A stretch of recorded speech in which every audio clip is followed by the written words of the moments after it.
CNN is scum. MSNBC is scum. The New York Times is scum.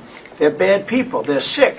This was an unbelievable hit by genius pilots and genius people in the military, and they're not being given credit for it because we have scum that's in this group, and not all of you are. You had some great reporters, but you have scum.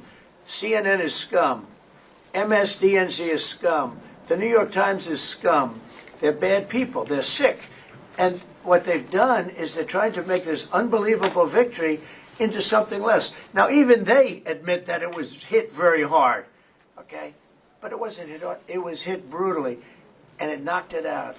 The original word that I use, I guess it got us in trouble because it's a strong word. It was obliteration. And you'll see that. And it's going to come out. Israel is doing a report on it now, I understand.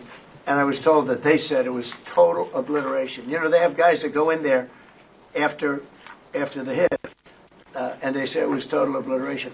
And, you know, I don't want it for me. I want it for the pilots. I want it for the military. They did such a good job. If you were in the Situation Room with me, with the generals and all of the people that did such a good job, and then they get demeaned by these idiots at CNN who can't get ratings, the place is dying, nobody wants to even waste their time going on their shows.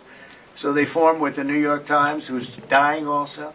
Without Trump, you wouldn't have a New York Times. We're doing a leak investigation with the FBI right now because this information is for internal purposes, battle damage assessments, and CNN and others are trying to spin it to make the president look bad when this was an overwhelming success.